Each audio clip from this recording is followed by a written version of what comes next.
જેતપુરના બોખલા દરવાજા પાસે જર્જરિત ઇમારતનો સ્લેબ એક ભાગ તૂટીને પડતા દોડધામ મચી ગઈ હતી।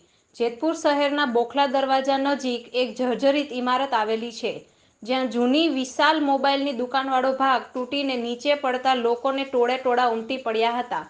તો સ્લેબનો ભાગ પડતા નીચે સોડા શોપની એક રેકડીને નુકસાન થવા પામ્યું છે, જ્યારે એક વ્યક્તિને ઈજા પહોંચી છે।